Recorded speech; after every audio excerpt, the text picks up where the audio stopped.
Hey everybody, how you doing today? Back in Paris. I guess last time I saw you, I was in Bucharest.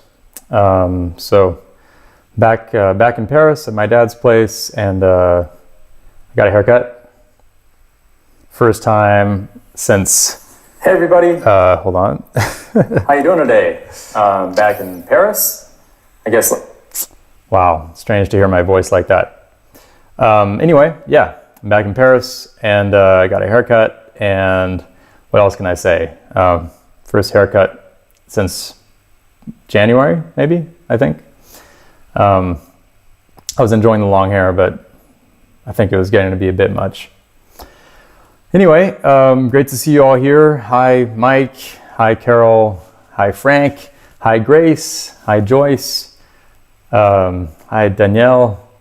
Hi, Igor. Great to see you here. So I remembered that a couple weeks running now, Joyce Glasgow has asked me to play September Song, which is a really gorgeous song, sung famously by Sinatra and other people. And you know what? I actually recorded September Song with the great Renee Fleming, which is pretty cool. I grew up seeing Renee sing a lot in Paris at the Paris Opera because in the 90s when I was a teenager, she was actually living in Paris and she sang all the time in Paris. And my mom was in the Paris Opera chorus, so I was there. I saw pretty much every production that happened and saw Renee quite a bit. So when I got to play and record with her, that was pretty cool. So September Song is actually one of the songs we played, and I think I'm going to open by playing that. Yeah. Hi, Marilia. Hi, Michael. Hi, Lori. Hi, Tanta. Wow, from Tbilisi. Awesome. Okay, here we go. Here's September Song, which I don't think I've ever played solo before.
September song, aptly timed because it's September and that song is about getting old. It's about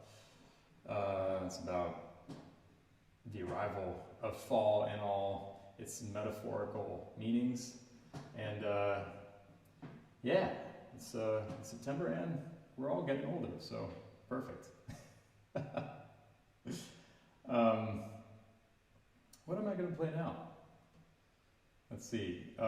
Mike Sept said, I'm working on my own arrangement of September's song now. Wow, I'd love to hear that.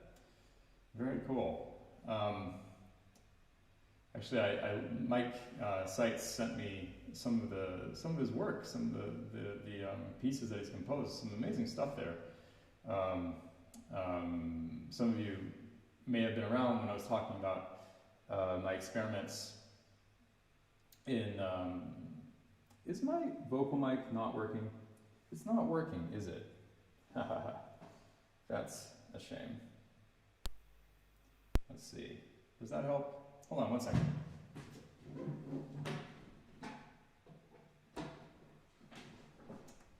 And how's that? Nope. Still no good. Well, unfortunately, I am not set up as perfectly as I am at home here, and sometimes I have some little issues. Yeah.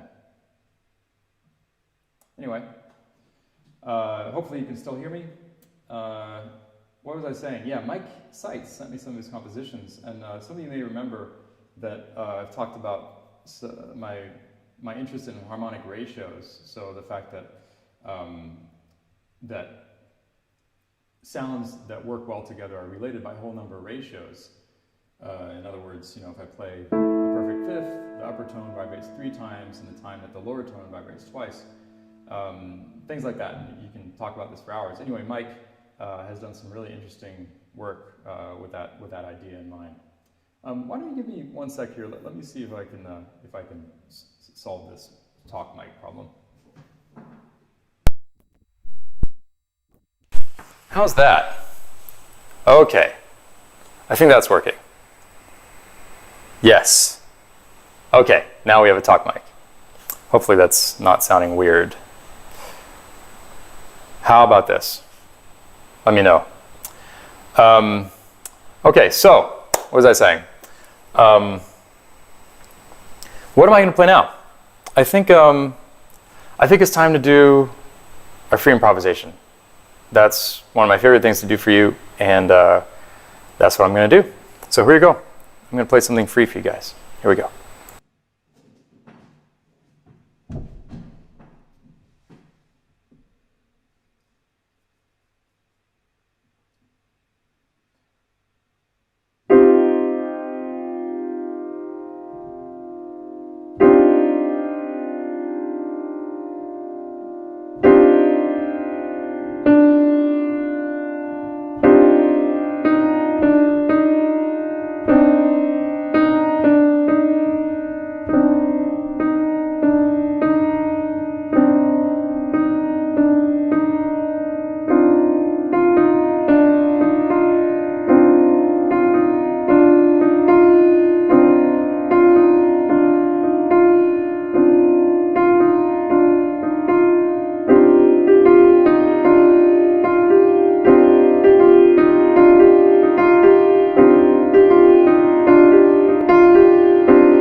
thanks for being here with me today and allowing me to play that for you. It wouldn't be the same just playing all by myself.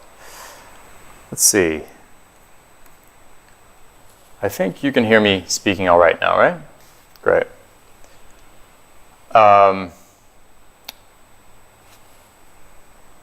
Jonathan Morisset asks in French if this is live. Oui, c'est en direct, Jonathan. On est en direct.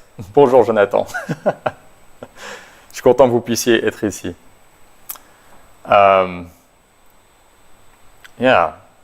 Joyce Glasgow says, Moody, the ancient mariner out on dark, stormy seas at midnight, roiling, undulating waves, one star visible. In the distance, a slight horizontal sliver of light on the horizon, having faith to make it through the storm. Wow. I always love your descriptions, Joyce. It's pretty amazing.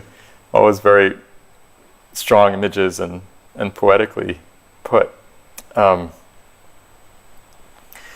Daniela Prolong says, taken by surprise by the last chord.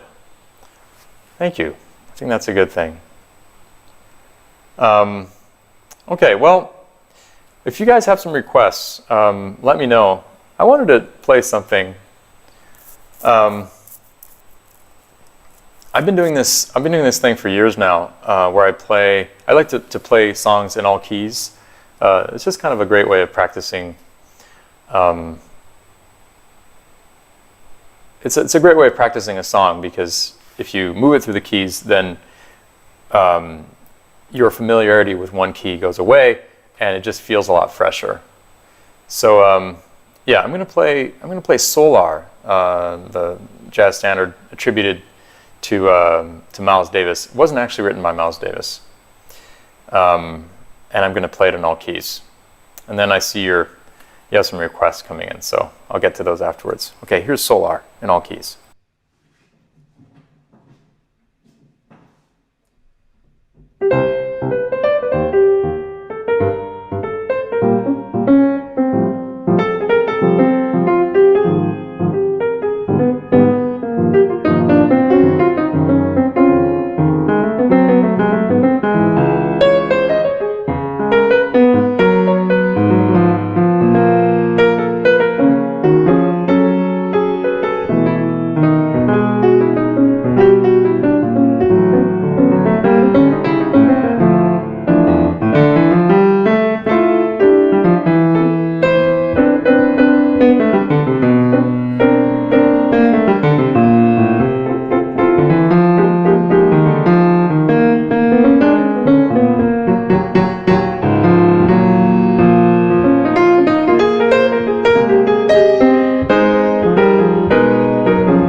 Solar.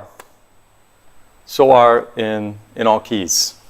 Been really enjoying playing with the idea of improvised counterpoint, and especially hands answering each other and hands in dialogue. I think it makes it does something to my mind, because somehow, our minds are not actually symmetrical, right? We have a left and right hemisphere, but they do different things and they work in different ways. And somehow, when I play a melody in my right hand, it feels really different than playing the same melody in my left hand. And there's just some kind of an emotional reaction that comes up when I do that. And it makes it really meaningful to move melodies around through the hands. I think that's one of the things that's happening with Bach, of course, is that joy of, when that same melody enters in the left hand, that joy of kind of seeing it anew, just because it's in a different hand, different register too, but it's not just about the register. To me, as a player, that feels really different, playing that in my right hand or my left hand. Stephanie Munoz says, a much needed treat in between teaching my virtual high school music classes. First day back, and it's been interesting. Love every live you do. Wow. Yeah, I've done a little bit of teaching virtually, but one thing I have not done is teach multiple people at the same time, virtually over Zoom or whatever, and that seems like an incredible challenge. I really admire you, Stephanie, and I admire everybody who's dealing with teaching right now, especially classes. Marilia Vitito Reese says, wow, this Yamaha, right, has a velvety rich tone, but wondering if you miss your disc clavier. It does have a certain je ne sais quoi. I do miss my disc clavier. I like the sound of my disc clavier at home, and also I really miss being able to just immediately try out ideas, like computer ideas. So I look forward to getting back to the disc clavier. Maybe I can find one here in Paris too, depending on how much longer I stay. All right, let's see. Konstantin Kovalenko, who's a really lovely jazz pianist in Russia, he asks, quel est ton morceau préféré de Gershwin? So, what is my favorite Gershwin song? That's a great question. What is my favorite Gershwin song? Oh, I think one of my faves would be Someone to Watch Over Me. I really love that song. There's something just perfect about it. Maybe I should play that. Yeah, Someone to Watch Over Me. Oh, no. You know what I really want to play is I Loves You Porgy. That's definitely one of my all-time favorites of Gershwin's, and one of my all-time favorites of songs in general. Okay, I'm going to play I Loves You Porgy. I'm going to play it in, well, maybe I won't tell you what I'm going to do, and maybe some of you will figure out what it is, and you can let me know. Here we go.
So, what do you think of that?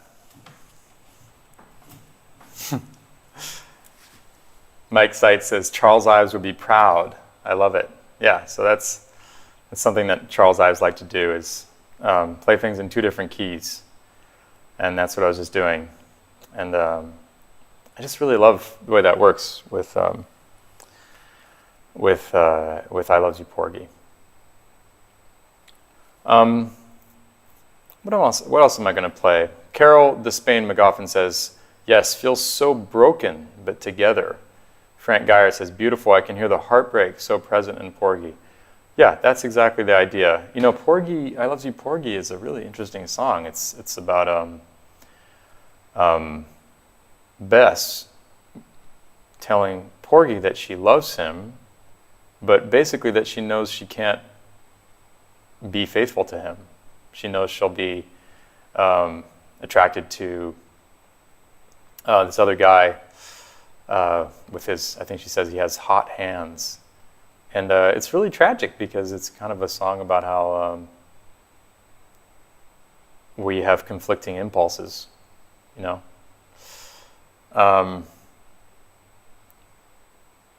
Yeah. So I think it makes sense to do something like that with it, because there's a lot of conflict in the song, and playing it in two different keys at once, you can kind of hear that pull. Cool. I think what am I going to play? Were there some other? Right. Joyce Glasgow says that the other guy his name is Crown. That's right. Yeah. In I Love You Porgy, the guy with his hot hands. His name is Crown. I think you guys gave me some other requests earlier. Julie Archibald likes the idea of someone to watch over me. Okay, maybe I'll do someone to watch over me. I think that'd be fun.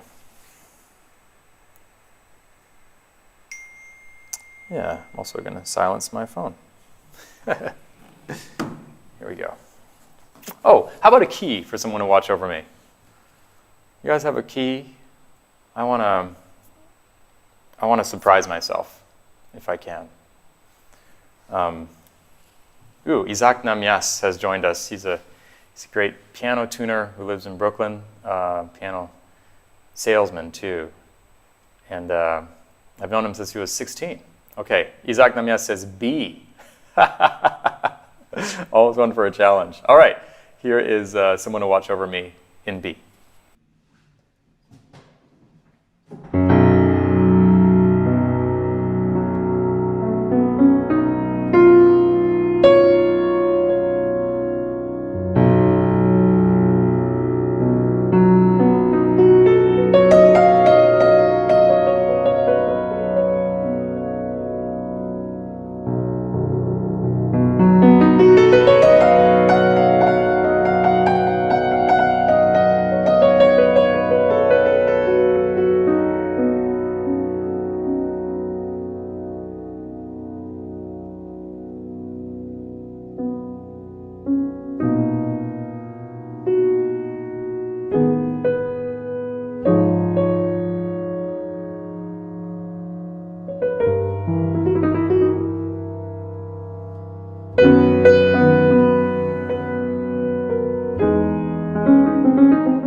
thanks for that request, you guys.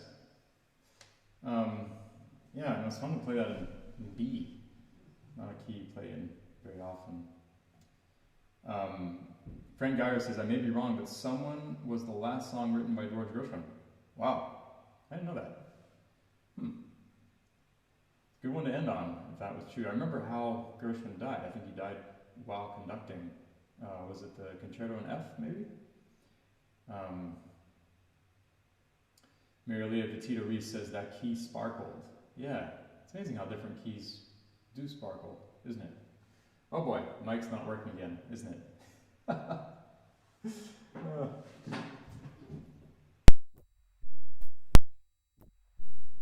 about now?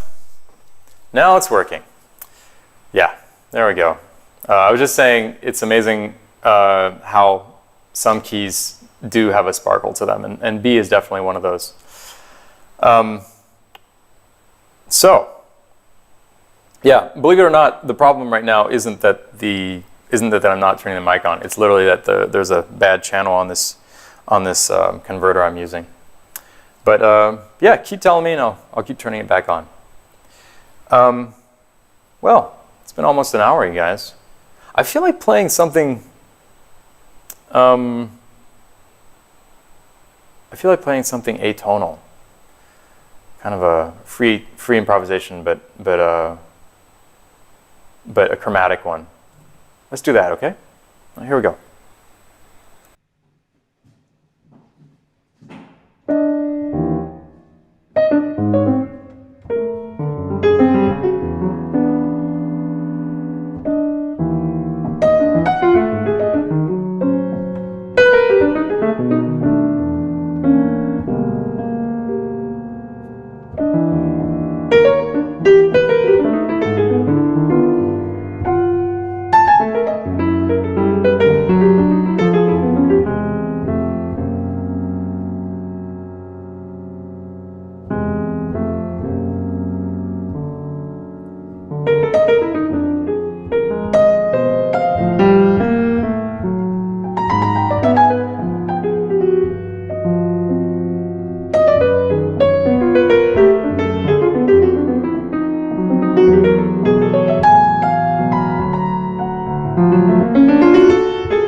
Well, that was kind of fun. Yeah. Frank Geyer says atonal, but does not sound atonal. Hard to explain. Yeah, well, I think what's happening is I'm purposely improvising without any kind of framework whatsoever. I mean, whenever I'm playing free, I don't have a predetermined framework, but I'm kind of developing a framework as I go. But here I'm really like purposely avoiding frameworks, but my ear is still functioning, and my ear likes to find associations of color that kind of glow together, you know. So I think that's why it might not sound exactly like Schoenberg. Although, you know, the early Schoenberg, before he developed the 12-tone technique, what they call the free atonal period, I think is my favorite stuff of his. It's the stuff where you can just feel him without a system, without any kind of system, searching for sounds that like evoke something, you know. So it's very emotional, even though it's completely atonal, even though he's avoiding traditional harmony. It's very emotional and very expressive, and that's kind of my favorite stuff of his. And maybe what I was doing just now was a little bit in that vein. Jan Zamoski asks, was solitude drifting through your consciousness from time to time as you played, Dan? Or is that just my odd ear? Do you mean the song, Solitude? In my solitude, I'm faithful. Da la da do di. That wasn't drifting through my mind, but that doesn't mean it wasn't there. I think I did do some kind of da da di, some figures kind of like that. So I can see how you would have heard that. Wow. Molly Shen says, any little piece to commemorate the amazing Ruth Bader Ginsburg. Wow. Yeah, it's such a terrible piece of news that she's left us. It's really awful. Can't really think of what I would play for her. But yeah. I think I'm going to play one last thing for you today. Oh, I have something to plug, actually. I haven't announced this yet. But this Thursday, I'm going to do a live stream duo concert with Thomas Enko.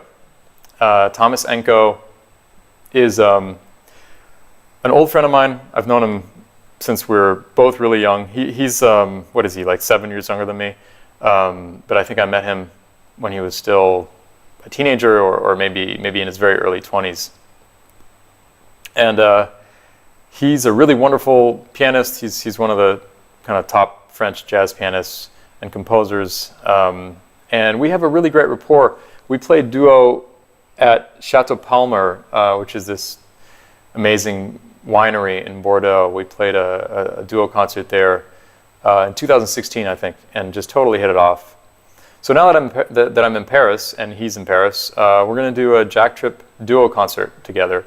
He's going to be in his apartment, and I'm going to be here, and we're going to play two pianos remotely, but as you know by now, with zero latency, so we can really make music together. Yeah, I'm pretty excited about that.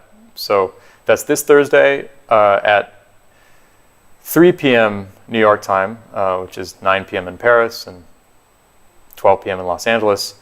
And as usual, the tickets are $5, and you can find them at dantepfer.com/tics. So Grace Chu asks, cool, who won your piano battle in Bucharest? Yeah, because actually I picked up this absolutely last-minute gig in Bucharest with Thomas, replacing Vadim Nesolovsky, who couldn't come from the United States. And it was billed as a piano battle. It wasn't actually a piano battle. We did a little bit of, like he would improvise on something and I would improvise on something, but mostly we're just trying to make music together. And Danielle Prelung asks, also with sax and violin? Yeah, if I can get my hands on a sax, because I don't have one here in Paris. I actually borrowed one in Bucharest. If I can get my hands on a sax, I think we will do a little sax and violin thing, because Thomas plays violin really nicely, and I play the saxophone. I wouldn't say so nicely, but I can play. So it's pretty fun to bring those instruments out for one tune. So yeah, please join us on Thursday. Once again, I'm so grateful to you guys for supporting this truly live music in a ticketed forum in this challenging time for musicians and artists. I should mention, by the way, in case anyone's here who doesn't know about this, I do have a Patreon where if you'd like to, for $5 a month, you can support what I'm doing here on these live streams. It's patreon.com/Dan Tepfer. And also, if you'd rather not go through Patreon, you can always send donations through paypal.me/Dan Tepfer. Okay, that's my plug for today. I would absolutely love it if you came to our concert on Thursday, and I think it's going to be a lot of fun. And I'm going to finish with a song. What am I going to play? I feel like maybe I should play something of mine. What could I play? Any requests? I actually wrote something for today, but I didn't like it so much, so I'm not going to play that. But I'll try to write something for next Monday that I like. Danielle Prolong says, I was lucky to hear Thomas's mom and his late stepfather, Didier Lockwood, in D.C. many years ago in Jazz and the Diva. Yep, that's right. All right, Jan Zamoski asked for Peel Repeal. Carol Despain McGoffin asked for 547. Those are great requests. And Mike Seitz says, I always loved Roadrunner. Okay, I think I'm going to pick Peel Repeal. Yeah, here we go. Thanks so much for listening, you guys.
Peel, Repeal, composition of mine, of my album, 5 Petals Deep, my trio record with Thomas Morgan and Tepfer. Thanks for that request. Yeah, Frank Geyer says, title is so appropriate. Thank you. Kind of an odd title, Peel, Repeal, but yeah, there's that sound, there's that feeling of something peeling and peeling again, over and over again. You guys, I was just thinking while I was playing, it is so cool that we've developed this kind of community here, and I love that you seem to be here every week. I'm here every week, and it's really nice to meet up with you guys like this. Mike Seitz says, Dan, you always seem to be playing blind, eyes closed, and yet you nail bass leaps and hand-over-hand crossings without ever so much as nicking a neighbor. I just cannot imagine how incredibly well-wired your brain must be for music. It's just amazing. Well, I don't know, man. I think it's. I probably cheat sometimes. I feel like it's true. My eyes are closed all the time, but then maybe if I have to do a leap, I might open an eye a tiny bit. I don't know. In any case, kind of feels like an extension of my body at this point. So yeah, it feels very natural. All right, guys. Once again, oh, hi, Henry. Thanks for joining us. Yeah, once again, please check out this concert with Thomas, the concert with Thomas Enko that I'm doing on Thursday. That's going to be a lot of fun. As usual, tickets are only $5 plus a donation if you wish, if you feel like it. And I really look forward to seeing you there. Oh, I can see. And the mic cut out. Anyway, I'm back. So yeah, just plugging the concert with Thomas again. Hope you can make it there. As I was saying, once again, the tickets are $5 plus a donation if you want to kind of subsidize this format. And oh yeah, and Marilia Vitito Reese, who is busy at the time of the concert, is pointing out that you can watch it later also. If you buy a ticket, you can watch it for at least a week after the concert, so you don't have to be present live. Yeah, again, thanks so much, you guys, and I'll see you Thursday, and if not Thursday, I'll be back next Monday. Okay, take care. Thanks again for listening, and be well.